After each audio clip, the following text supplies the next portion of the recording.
took my friend's advice and tried to convince hubby to let me participate in a swinger party then. I'm using a throwaway account for this post because what I'm about to share is deeply personal, and I prefer not to have it linked to my main account.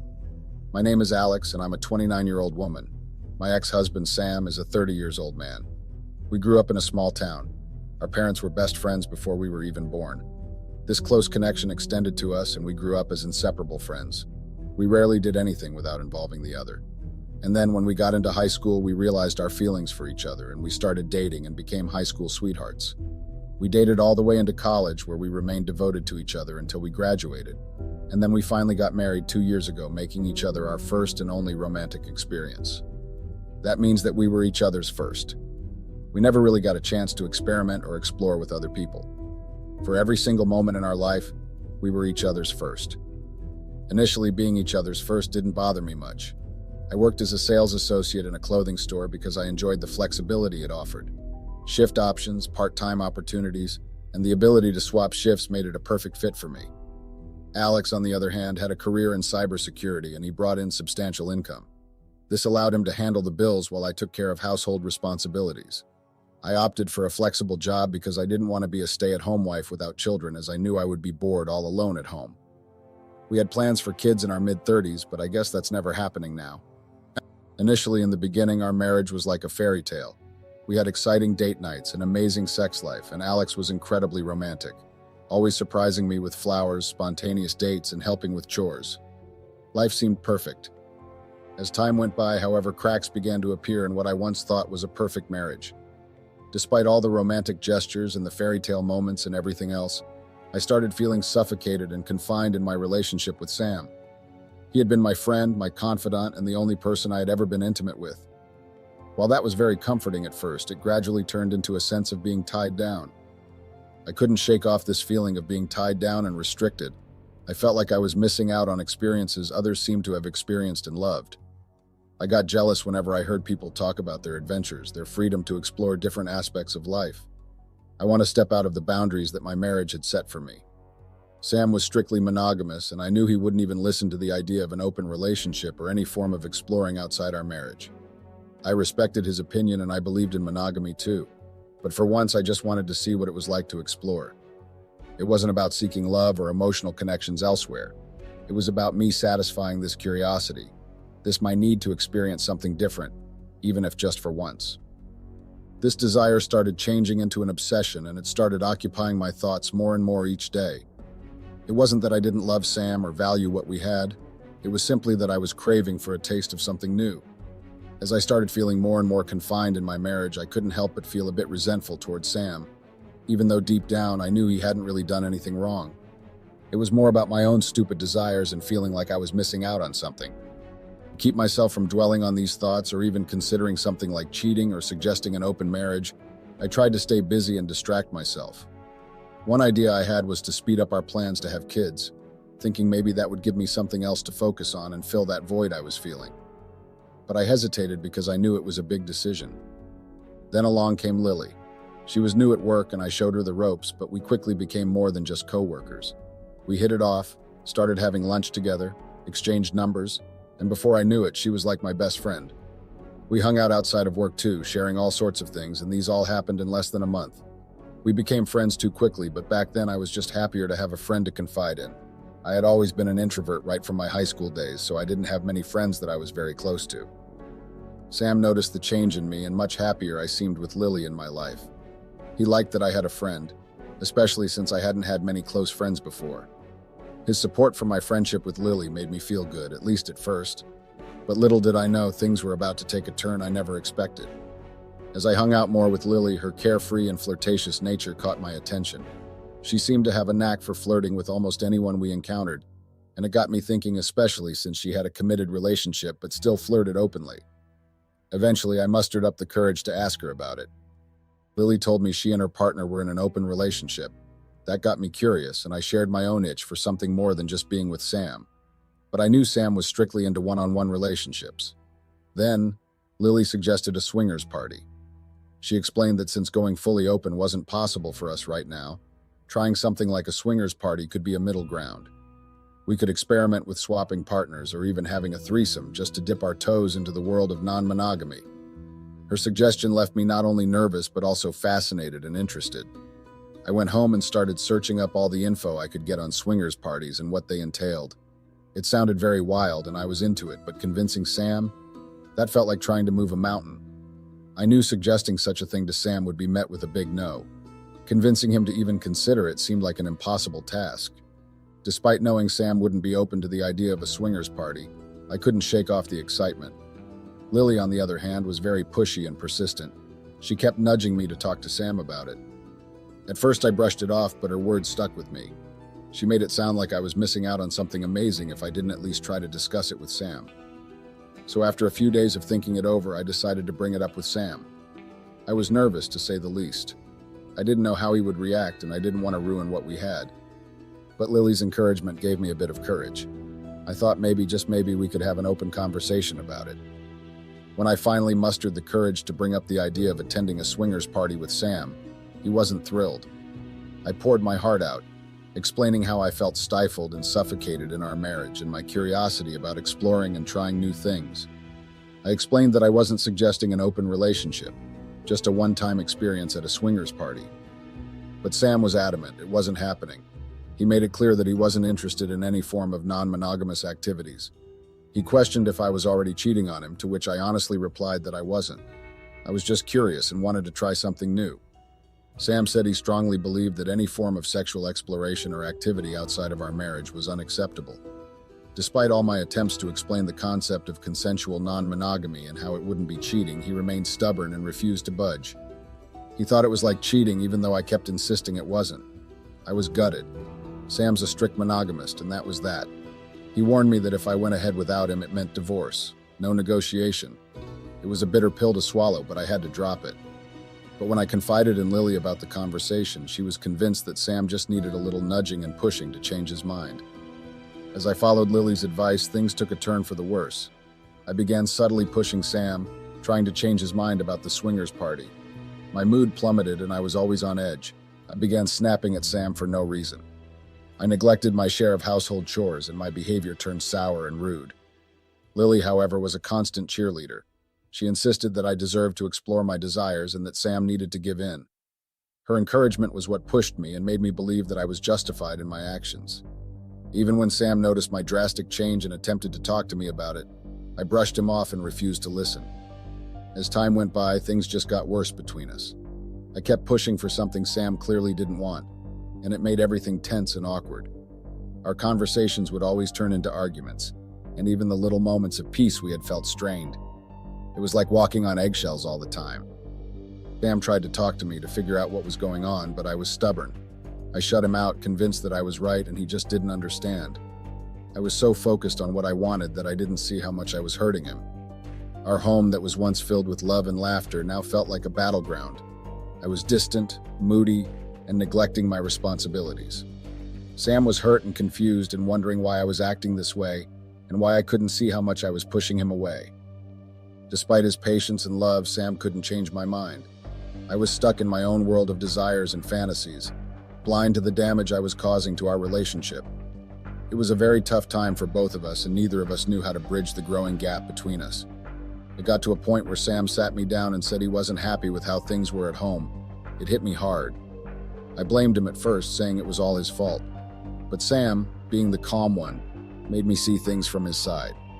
He said we both had our feelings and thoughts and we needed to work together to fix things.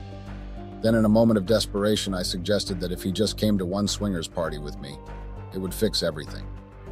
To my surprise, Sam agreed to go to the swingers party with me.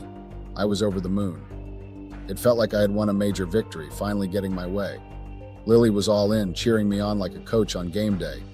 I had convinced myself that this party was the magic solution to all our problems. I was so convinced that once it was over, I would go back to being the loving, supportive wife I used to be, and everything would be hunky-dory again. I was so focused on my own anticipation that I completely overlooked how Sam might be feeling about it. In my head, I figured since he agreed, he must be okay with it. Looking back now, I see how self-centered and clueless I was. On the day of the party, I was so excited and eager. I tried to reassure Sam that it would be fun, but deep down I knew he wasn't comfortable. Still, I brushed those concerns aside, convinced that this was the key to my happiness. As we stepped into the party, I could see the discomfort clearly on Sam's face. He was trying to be a good sport for my sake, but it was obvious he was out of his element. Everything about the party, the vibe, the people, they were all foreign to him, and I could sense his unease. We mingled, or at least attempted to, but it felt forced. Sam was being polite, but I could tell he was way out of his comfort zone. Meanwhile, I was caught up in the excitement, eager to try something new and adventurous. But as the night wore on, it became painfully clear that this was a huge mistake. Sam's discomfort only grew, and I felt a pang of guilt for dragging him into something he clearly wasn't into.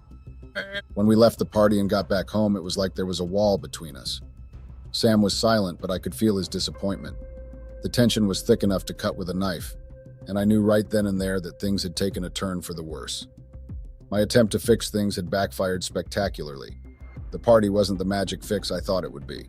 I had thought this party would bring us closer, but it did the opposite. It made me see how much I had pushed Sam and how it was driving us apart. For the next few days after the party, Sam was distant. He retreated into silence, barely saying a word to me. Every attempt I made to engage him in conversation or reconnect felt like hitting a brick wall. It was as if he had built a fortress around himself, shutting me out completely. I tried everything I could think of to bridge the gap between us. I picked up extra chores around the house, hoping to show him that I was willing to make amends. I cooked his favorite meals, bought little gifts, anything to break through the icy barrier that had formed between us. But no matter what I did, Sam remained distant and unresponsive. It was like trying to hold on to sand slipping through my fingers. The more I tried to reach out, the more he seemed to withdraw. His silence spoke volumes, louder than any words could. It was clear that he was hurt and disappointed, and I started feeling the weight of my actions pressing down on me like a heavy burden. The guilt started gnawing at me, knowing that I had pushed him into something he never wanted. I wished we could go back to the times when we were happy and carefree. Despite my efforts to mend things, it seemed like Sam had made up his mind. The damage was done. I tried talking to Lily about how Sam was acting, but she just brushed it off, saying he was overreacting. But she didn't know what was going on. When I got home that day, I saw my things out on the porch. Sam had kicked me out, plain and simple. I called and banged on the door, but Sam wouldn't answer. Finally, he opened up and calmly told me he wanted me gone. He said he'd thought a lot about it and felt like I was putting myself first, even when I knew it was hurting him. He didn't yell or scream, but his words cut deep. He wanted a divorce and made it clear that I had to leave because the house was in his name. He'd even packed my stuff and put it outside. I was devastated, begging him to listen, but he wouldn't budge. It was like a punch to the gut as I realized I was about to lose everything because of my selfishness. I begged and begged, hoping he'd change his mind, but Sam remained unmoved. He offered me freedom to do as I pleased, but it felt empty without the love and connection we once had. That was when I also realized that Lily wasn't the supportive friend I thought she was, and that hit hard. I spent a good amount of time just crying, trying to come to terms with the fact that Sam wasn't budging. No amount of pleading was going to change his mind right then. It was clear I had to leave and maybe return when things had cooled down. Packing up my stuff felt like going through the motions of a bad dream. I considered crashing at my parents' place, but the thought of facing their judgment and blame was too much to bear. I knew that they loved Sam like he was their own child, and they would obviously put all the blame on me. I needed a safe space, someone who would understand without pointing fingers. I dialed Lily's number, hoping for a lifeline, but instead I got a harsh reality check. She shut me down without a second thought and placed the responsibility for my situation squarely on my shoulders. It was like a punch to the gut hearing her say we weren't that close and that I had to clean up my own mess. Those words stung. This was someone I had confided in, someone I had considered a close friend. Yet in my time of need, she distanced herself and showed her true colors. With nowhere else to go, I had no choice but to check into a hotel. I felt betrayed and lost. And that is where I currently am. I'm now dealing with the aftermath of this massive mess that I've made. I haven't reached out to family or close friends yet because I'm just not ready for the lectures and the I told you so moments. That's why I'm venting here. It feels safer.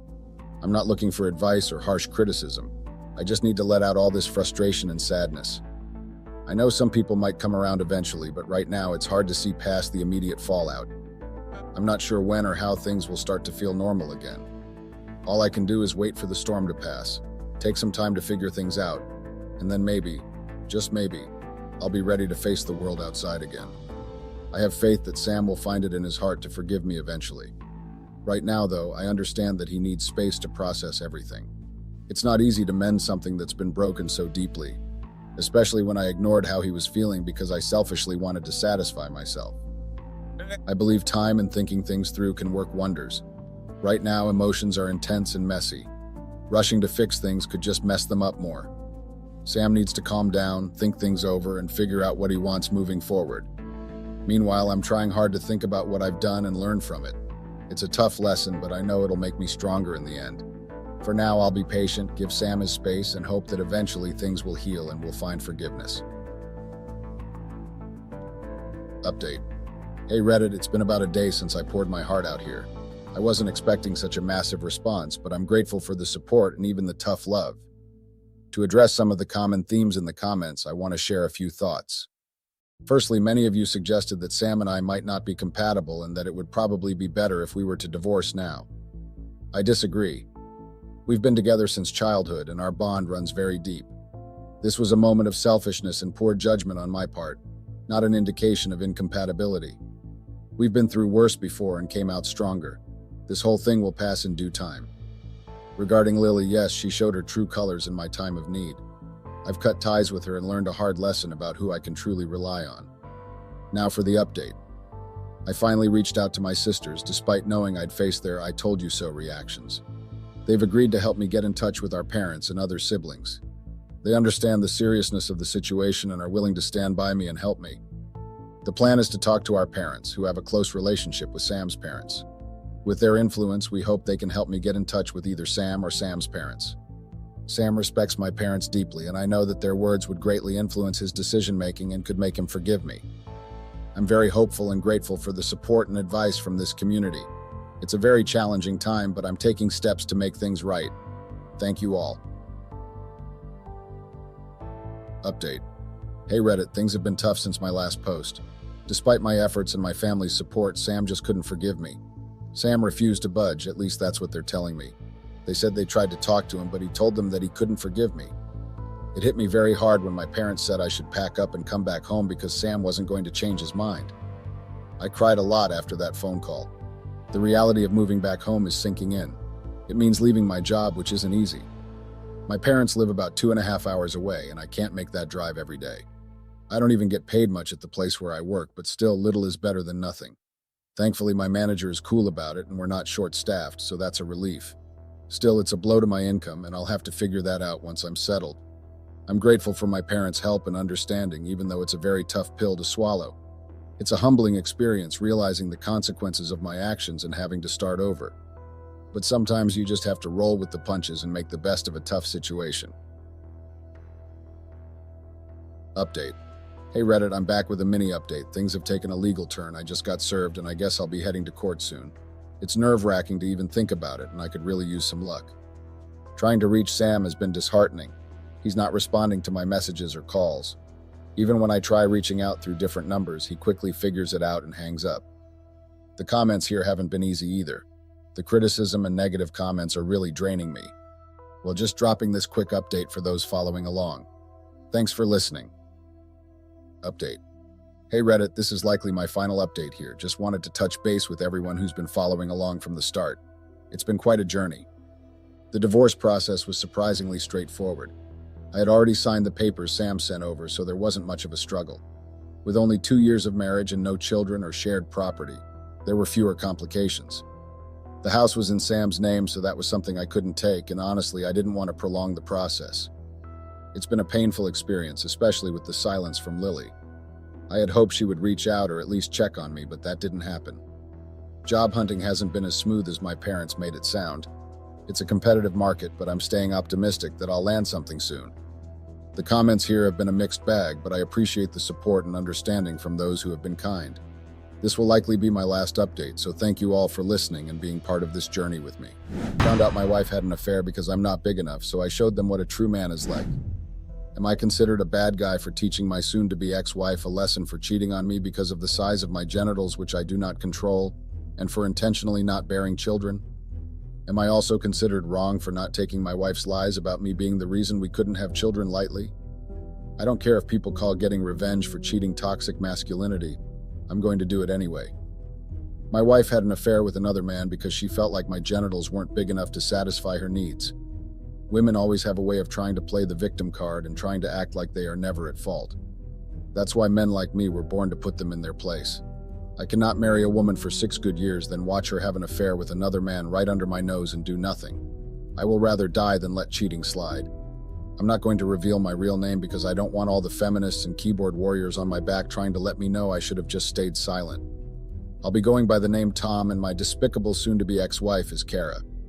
I don't know her affair's partner's real name, otherwise I would have actually given his real name out. I'm not going to stay with the crap and act like I don't know where to start from. I know where to start from, and I'm going to start from my stupid marriage.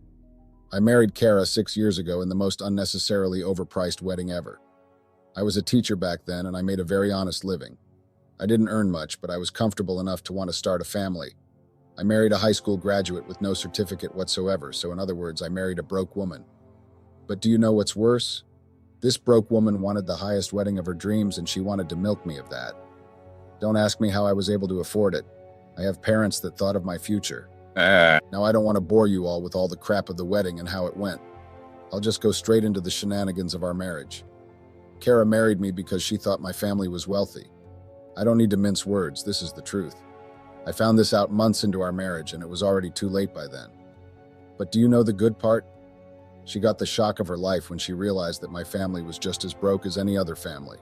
I just had parents that had a saving culture and prioritized their children's needs over theirs. So my wife realized that she married a normal man with normal parents. Of course, her true colors started coming out, and I could see the true character she wanted to hide. Did I care? Nope. It's not my fault that she decided to marry for the wrong reasons. I tried to overlook her actions because I was just too busy trying to make a living for myself and my family. I was really keen on upgrading in my life, and thankfully, the upgrade came. I got a job at a company that paid me well enough to buy a new house. Kara changed after that upgrade, and it was almost like I married a new wife. That was 2 years into our marriage, by the way. The big change only happened 2 years into our marriage. That's to tell you guys that I lived in an awful marriage for almost 2 years. After the upgrade, things seemed to flow smoothly, but then I realized that my wife was taking me for a fool. Of course, she cheated on me because of the size of my genitals, but that wasn't the actual beginning of everything. It all started from the fact that I caught her using birth control pills after we slept together. I just noticed that she wasn't ready to have a child. This wasn't planned before marriage, so I confronted her about it and asked her why she was suddenly making decisions without speaking to me first. Yes, I do not deny that it is her body and she can do whatever she wants with her body. But in a marriage, issues like that are supposed to be spoken about beforehand. But immediately started complaining, all hell literally broke loose, and it felt like my marriage started falling apart because my wife just couldn't take the fact that I spoke up. Kara made life miserable for me with her tantrums and the way she never gave me peace after I came back from work. At first I tried to enjoy it because at the end of the day it is still our body, and she has a bright mind to make decisions. But when I noticed that she was not being sorry for the way she was acting, I decided to switch up and show her that I am not a man to mess with. I also made life very difficult for her, and I made sure that she started feeling the heat in the worst way possible. Trust me when I say she started feeling the heat, because she really did. I didn't make life easy for her at all, and I made sure she felt the pain of everything she tried to do. So yes, we became toxic couples who were toxic to each other, but while all this was going on, I innocently thought that we were just being immature and that it would all die down like that. I wasn't wrong at first, because one day I decided to be the man in the relationship and sit her down so we could talk things out and try to make our marriage work. Kara acted like she would comply, and things became normal. The marriage wasn't perfect, but at least we weren't arguing every day or anything like that. 4 years into it, I was actually confident that I had a normal marriage. I actually started believing that my wife and I were in love with each other. Well, all that turned out to be crap recently when I discovered that Kara had been cheating on me consistently. Yes, guys, you actually read that right. Kara cheated on me consistently without stopping, and I had no idea. She was so discreet about it that I didn't even have a single doubt. So it happened 2 months ago, and I still remember it very well. I actually caught her red-handed in such a dramatic way. It was unexpected for both of us because, frankly speaking, she had no idea. Like I said, I now work at a company, so that means that I have other colleagues working there. I'm a very strict man, and I believe that work values should be kept. In fact, I believe that all values deserve to be respected. That is why I never accepted any of the advances the female colleagues at work made to me. I don't need to hide it, because that is the truth. Throughout my time working at the company, I've had several women making it clear that they have an interest in me. I've always avoided all of them because I never thought about cheating on Kara. Not because she was the perfect wife, but because I'm not a coward. If I want out of the marriage, all I need to do is get divorced and have my way with any other woman. So I saw no reason to cheat on my wife for another person. I also thought it was stupid to date anyone from work. I knew it would never end well, so I just kept a mutual work relationship with the female colleagues. They knew I was married, so they stopped trying to date me when they realized I was a loyal married woman. But since they couldn't have their way with me, they found a fault in my wife, and that's because she gave them a chance to do so. I was at work one early morning when a colleague of mine came to me and asked me to follow her somewhere. I was very shocked and not interested in such sudden meetups, but she insisted that it had something to do with my wife, so I instantly decided to follow her. With the way she was being so serious, I thought Kara was in danger or something. I was also extra worried because we didn't leave the house in a good mood that morning. We had a little argument about her spending too much money, and that was just that. So I thought she was in danger, and I felt bad about the argument we had in the morning. I'm sure I'm not the only one that feels that way after an argument with a spouse or a friend. So I innocently went with my coworker only to go find something that left me very confused. I saw my wife at a restaurant with an unknown guy. At first I was so confused and in doubt that I was ready to believe that it was just another woman that had the same clothes as her. But the doubt started going away when I noticed that she was actually the one. And she was there blushing and laughing away with another man when she was supposed to be at her mother's place like she had told me in the morning. I was utterly disappointed in her when I saw how forth she was being with the man. Nothing, absolutely nothing prepared me for what I saw that day at all. When I thought I had seen enough and I was ready to go, my coworker asked me to wait a while. We had hidden at the corner of the restaurant before living behind the counter.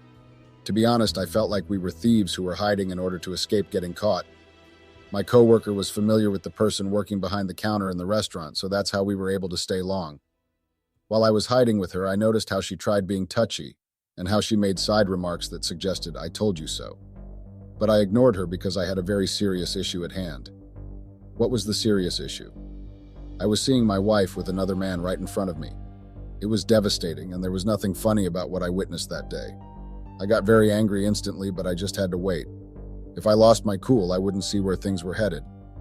Guess what, guys? My shameless wife actually got up suddenly and left the restaurant with the guy. She left hand in hand with him after, or king him on the cheek. I won't lie, guys, I felt really bad. My ego was crushed when I saw my own wife freely flaunting her lover in front of the restaurant. She didn't even try to hide it. That just explained how she didn't respect me as her husband at all. So we decided to follow Kara and her liver. It got really messy after that. I went with my coworker in her car like she suggested at the beginning. I had brought my own car and she brought hers, but we decided to leave in hers while I left my car at the restaurant. So I left the restaurant with my coworker while we followed Kara to wherever she was going with the guy. It was a hotel. Yes, my wife shamelessly went to a hotel with her lover without any respect for me. I watched them book a room and I listened to the stupid sounds from outside the cheap room door of the hotel they booked. I didn't say a word to my coworker after that. I just bailed a can, went back to the restaurant, picked up my car, then went back to work. After work that day, I went to the house. I'm not a coward or a fool. There's no way I would see my wife cheating and pretend like nothing happened. I confronted her with so much anger that she had to beg. I told her I was aware of her cheating and that I wanted her to pack out of the house that night. For clarity's sake, I normally leave the company at 5 p.m., but just because I was particularly interested in Kara leaving the house helpless, I came back by 10 p.m. that night. So when I came to the house, I told her I knew she was cheating and I wasn't interested in keeping her in the house. I didn't mince words at all. In fact, I helped her pack her things immediately. She was very shocked and she didn't expect that kind of reaction from me, but honestly, I didn't care at all. I didn't care what she expected or didn't expect. I just wanted to make sure that she left my house immediately. She left that same night. But that wasn't all I wanted. I sat down and wanted to get to the bottom of things. I just couldn't believe that my own wife was the same loose woman I had seen that morning. What hurt me most was the fact that I had resulted in several women and stayed faithful to a marriage that wasn't faithful to me. The betrayal cut deep because I'd tried to make the marriage work. That's why I couldn't sleep well, knowing that a divorce was the only revenge I could get.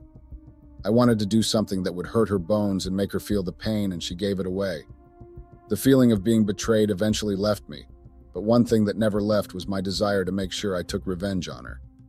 I got over her betrayal and started planning out the perfect revenge for her. I already made out all the scenarios in my mind and made all the plans I needed. The very next day, I got shocked when I saw Kara at the house first thing in the morning. Yes, she came to beg. She actually had the audacity to come and beg me after everything. We got into a very heated argument, and that's when her stupid reasons for cheating came to light. Can you believe that my so-called wife opened her mouth to tell me that she cheated on me because she was not satisfied with the size of my genitals? She called me incompetent and accused me of not satisfying her. Can you believe the warrant nonsense? Such stupid words came out of the mouth of a woman I married 6 years ago. She claimed that the sex life was miserable, so she didn't feel the need to spend the rest of her life being unsatisfied. According to her, I wasn't being fair enough, so she had to look elsewhere. She called me all sorts of makes and even called me a coward for sending her out of the house for my mistake. I'm always against domestic violence in any form or kind. That's why I didn't slap her to hell that day. She's a cheater and a loose woman, and she had the audacity to try putting the G on me. Aki. I the one that told her to cheat? Am I the one that told her to lose? Did I ever try to make her feel less of a woman while we were together? The answer to that is no. That's why I didn't give a crap about the rubbish she spilled. Women will literally give an excuse for everything and anything. How do you cheat and then try to justify it? If Ken did the same, then they would be called manipulative. So what should I call Kara? LOL, she claimed that my genitals were not big enough, so she cheated? I totally disagree and will not even talk about it. We did not stay virgins before marriage, so if she was unsatisfied with me, why didn't she say so? Why did she keep it all to herself? Why did she go on with the marriage? That's because she's a liar and a cheat. That woman has always been a mistake, and I regret marrying her. She married me just so she could ruin my peace, but when she realized I wasn't a simple person, she tried cheating under my nose. I will never disrespect in any shape or form whether she is my wife or not. It doesn't make a difference to me. I sent her out of the house again that day after humiliating her in front of the neighbors. I told you guys it's been 2 months, right? Well, I already filed for divorce, but then I have been planning my big revenge. Sending her out of the house wasn't enough. I wanted to make sure she felt it. I'll give you guys the tea in the next post. Update. So guys, it's me again. I'm back here to give the tea on all that's been happening. I'm not going to waste time, so I'll get right into it. I told you guys Kara is just a high school graduate, right? She didn't attend college, so in other words, she doesn't have any certificate to work with. When we got married, my parents advised me to get her a job. So I'm the spirit of the honeymoon blues. I was happy and excited to do something good for my wife. But it became a challenge when I realized that getting her a job without a degree was going to be hard. Thankfully, as a teacher, I knew quite some influential people that were able to pull some strings to get her a job. Yes, when she started working there, it was illegal. It's actually a government-owned institute, and age was only required to come to work thrice a week. The pay was okay, and she's been working there for the past 6 years. I'm sure you all know how high of a fine one can pay when you are found to have faked a degree or try to cheat an institute, right? Not just any institute, but a government-owned institute. It was the recipe for disaster. So I decided to expose her myself and watch her face all the lawsuits, bankruptcy, frozen accounts, and possible jail term. But before doing that, I needed to make sure she didn't go down alone. Her affair partner was also in the mix of people I wanted to reach a lesson with. You might wonder, what does he have to do with it? I don't have a business with him, but I did some research and found out that Kara stopped low enough to cheat on me with a gym instructor. He's young, muscular, and seems to have the kind of thing she wants, if you know what I mean. Great, I don't give a crap, but then I discovered that he's a broke man who only knows how to lift weights and feed off the money I gave Kara as her monthly allowance, and also the money she earned from the job I gave to her. For a high graduate to earn as much as she did, you should know just how many strings I pulled to get her there. That's why I wasn't ready to let the disrespect slide. Rule number 1, you don't use your husband's money to feed other men ever. Don't ever do it, or else you will dance to the tunes. So after the divorce was finalized and I was sure that I had absolutely nothing to do with her legally anymore, I made the first move. I anonymously submitted the proof of her fake certificate to her manager at work. The response came forever, so I sent it to a place I knew would give faster results. She had a colleague at work that hated her, so I made sure I got her colleague's email from the Institute's employee file. If you're wondering how I got it, remember that Kara packed in less than 30 minutes. She left plenty of things behind. Of course, her colleague was the perfect way to get to her, and it worked. Just like that, I made the first move, and she was met with a petition at work. She couldn't defend herself, so she was fired immediately, taken to court, and asked to compensate the Institute for the damages. She also got fined but didn't go to jail, lol. She got embarrassed because the news was everywhere thanks to me. For her useless affair partner, I called him and promised to give him some cash if he would help me get her ousted from the apartment she had rented. This guy did the work in less than a week. He got into an argument with her intentionally and said false things about her that made the neighbors worried about their safety. So when the fool came to collect the money from me, he was shocked when I gave him nothing. Yes, I have nothing for him because only a fool would want a dime of his money to go to the same man that has been smashing his wife without his knowledge. Of course, the foolish gym instructor couldn't believe that I tried to mess with his young brain. He tried putting up a fight and threatened to report me to Kara, LOL. Well, I told him to go ahead. I wanted Kara to know that I never forgot. I wanted her to know that humiliating a man that was there when you had nothing and gave you a job and roof over your head was not a good choice. I wanted her to know that just because I ignored all her tantrums and tried to make the marriage work didn't mean that I was a fool. She claimed to have had an affair because I wasn't big enough, so I was more than excited to show how much of a man I am. I am not a man to be played with. I guess the big man with the big genitals she went for showed her how cheap he was. He betrayed her at the sound of easy money. I made sure she lost her job. Now she's fighting lawsuits, bankruptcy, and possible frozen accounts. I made sure I did get dirty to the extent that she would only ever know how wicked I was. I was more than excited to let her know that I do not play with my self-respect. I'm happy to be the name she will be calling in her nightmares. Come on, give me the credit, cause I went through a lot to exact this revenge. It will serve as a lesson that the softest and most reasonable men are actually the toughest of all. And please, I will not be replying to any hate messages. You might think what I did was too cruel, but that's just your opinion.